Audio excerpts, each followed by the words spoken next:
John chapter 15, verse 7. Amen. And it reads, and it reads, but if you remain in me, and my words remain in you, you may ask for anything you want, and it will be granted. You may be seated. Amen. God just been dealing with me. I don't know if you've been on Facebook. You probably seen I've been dealing with this disciple thing. And it's just been real key to me at the moment. Like God just want true disciples to be in these last days, in this new year that we're walking into. To me, it's like walking into a new dimension in God. And God said, Cole, I need people to be true disciples. Because one thing I found out is that before they became apostles, before they became prophets, before they became evangelists, pastors, or teachers, they was first disciples. And Jesus said, if you can't get the disciple right, how can you get the apostolic right? How can you flow in my spirit? How can you allow my anointing? Man, I feel like crying. But how can you allow my anointing to flow with you or to sit down in the area that you're in? How can miracles, signs, and wonders follow you if you have not graduated? You know, we go to school, right? We go to school from kindergarten. Some of us go even to what you call their preschool, and we go on up to 12th grade, and then we'll graduate. You know, sometimes, you know, even now they got you where you graduate out of elementary over into the middle school, then you graduate out of the middle school into high school, and then you graduate out of high school, you go into college, and then later on you do what? The same thing. And they got this degree they call a doctor's degree. And they say that you are a doctor, basically, of the field that you're in. And God said this, he says this, he said, there's a lot of people that's out there that's naming my name, that's saying they are part of me, but they have not mastered the area, they have not mastered the office that they're standing in. They have not mastered what it is to be a child of God. What is it to be a son of God? We have not mastered it. A lot of us don't even know what it is to be a son. When he said all you really have to do is look naturally to even know what I'm doing in the spiritual realm. And so God just been dealing with me with this thing. He's really been dealing with me with this because we have people that have dropped out of school. Oh yeah, come on. You know, I was a dropout. Come on now. That means that I didn't get my high school diploma. That means that somewhere down the line, halfway through, I gave up. I quit. I walked out of the doors and I said, forget this. I got enough. I'm gone. Come on now. But when I got ready to go get me a job one day, they asked me, they said, do you have a high school diploma? I told them no. They told me, in order to get this job, you must have a high school diploma or GED. So in other words, they were telling me, you need to know something even to put fries down in a fryer, just to put a button that's going to automatically cook it its own self. They say you need to know something in order to put the meat on the back of the broiler, and the broiler going to cook the meat itself. When it come out on the other end, it's already what? Done. But they still said you need a diploma. Come on now. That's crazy. I said, Cole, I got people out here that does not have a diploma, that is not qualified to do the job. He said they're not qualified to do the job. Why? Because they didn't remain in me. I didn't remain in the school system, so because I didn't remain in the school system, I didn't get North Panola high school diploma. Why? Because I didn't remain there. But if I had stayed there and stuck it out, even though the hell that I was facing when I was in there, if I had stuck it out and kept pushing it out, and at the end they gave me that diploma, then they would have said, look here, we are satisfied or we're happy that you stayed around. All right. So we got your reward now. Yeah, come on now. Now you can go anywhere and name the name of North Panola. and say I'm a North Benoni. But right now I can't do that because I can say I went to North Benoni, but I don't have the paperwork to show that I graduated from North Benoni. It does nobody good to go to Harvard. Come on now. But it does them greatness when they graduate from what? Harvard. Why? Because now Harvard bags that individual. Yeah. God says some of the people out here have not graduated from me, so I'm not bagging the individual.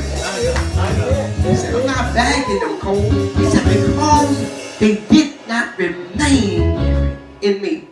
So I asked God, I said, God, why are miracles not happening? Y'all know I'm big on that. Yeah. Why are miracles not happening? And I wasn't talking about nobody else's ministry. I was talking about my own. God said, Cole, are you remaining in me? That's a hard thing to stand up here with this camera on to say, because a lot of people out there gonna say, well, he ain't in the right place. He ain't doing what he got to do. First of all, if I can, I would have never said it. So that means I really don't care what nobody think about me. I told God, I said, God, he said, are you remaining in me? Yeah. Are you praying the way that I want you to pray? Or are you praying the way that you want to pray? Come on now. There's a difference. God said, look here, Cole. He said, sometimes you ask me to heal a certain person, but it's not the timing for me to heal that person. You're moving in yourself because you want the person healed. He said, but have you stopped to ask me what did I want to take place? And I think that's what we're missing because I moved too quick and I moved too fast. And God said, Cole, I need you to bag this thing up. God said, Cole, I need you to bag it up. I need you to sit down and I need you to learn my way, not your way. Yeah. See, sometimes it's not that you don't want to be there. But sometimes you can want so much for some people that you tend to get in the head of God. Yeah.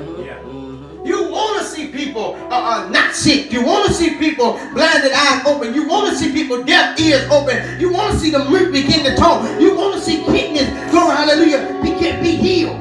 You want to see people brain disease, healed from brain disease, but you pushing yourself too quick. So God asked me, he said, Cole, have you stopped to ask me what I want?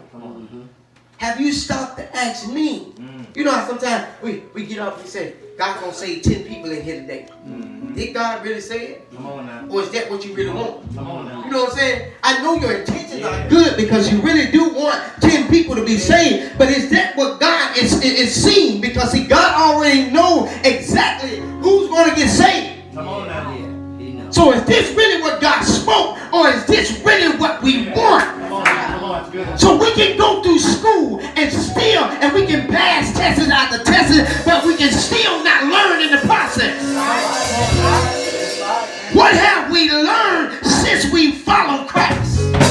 Since I began to put my shoes on, when I put my helmet of salvation on, when I began to put my clothes on, what have I learned in the process?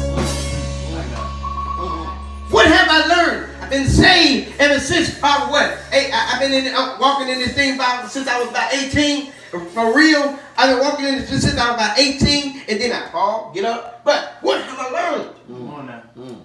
In the timing that I've been with him. What have I learned? In all the places that I've been, in all the churches that I've been to, and with all the leaders that I've come in contact with, what have I really learned? In the multiple churches that I've been singing in, what have I really learned? Why am I just out here? Am I just singing to be singing? Or is anybody getting saved from your singing? Is anybody being delivered from your singing? Because you do know that you can sing and somebody be healed. You do know that you can sing and somebody be saved. You do know that you can sing, my God, and the kingdom will be all instantly. We do know this, but what have I learned since I've been following Christ? Am I naming his name? Am I naming his name? But he said there'll be some that say that they know me, but he said when they come to me, he said when they depart from me, when you walk of iniquity, for I never what? Knew you. Yeah. That's a sad thing. Yes, it is. For me, that's a sad thing. Yeah. You know, I got to put myself in this place. That's a sad thing for me to go around all these years and then one day stand before Christ and he said, I don't know you. Jesus, I got. What in the world do you mean? So what have I learned? Have I been remaining in him? Have I been living? You know, Kibi, Chris Man, Taylor, Air, me, and now Landon, we live in this house. So that means every day we come here. That means we remain here. We're having church right now in the lower part of my house. Y'all in here now, but you'll leave in a minute. So that means that you don't remain here.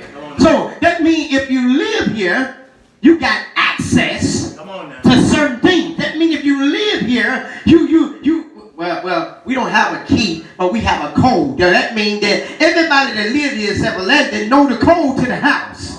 So that means anybody that live here got access to come in anytime they really want to. Amen? They got access to come in anytime they want to. But somebody that's coming to visit only have access when a person that's remaining in the house let them in. See what I'm saying? So it's like that in the body of Christ. Some of us that's out here, some of us believers that's out here, we only got access when God decides to open up the door. But just think about that thing. What if he gave you a key? If he gave me a key, then I don't have to worry about waking if he fast asleep. I don't have to worry about bothering him about anything. Why? Because I got access to the door. I can just walk in and get whatever I want to get out of that thing when I remain in the house. Now, prodigal son. That was two sons. One of the sons was in the house. He was good. Or with his daddy, you know what I'm saying? Even though he had this, he was good. He was just with his dad. The other son said, look here, I want my inheritance so I can go on about my business. So in other words, he stepped out of the house. So for a moment, he didn't have access to the house. He didn't have access to the house because he was living on the outside of the house. He was doing his own thing, but not knowing, and this is how the enemy works. He'll block our minds. He'll mess us up when we get into the lowest place, and he'll mess us up and make us think that we can't go back home anymore.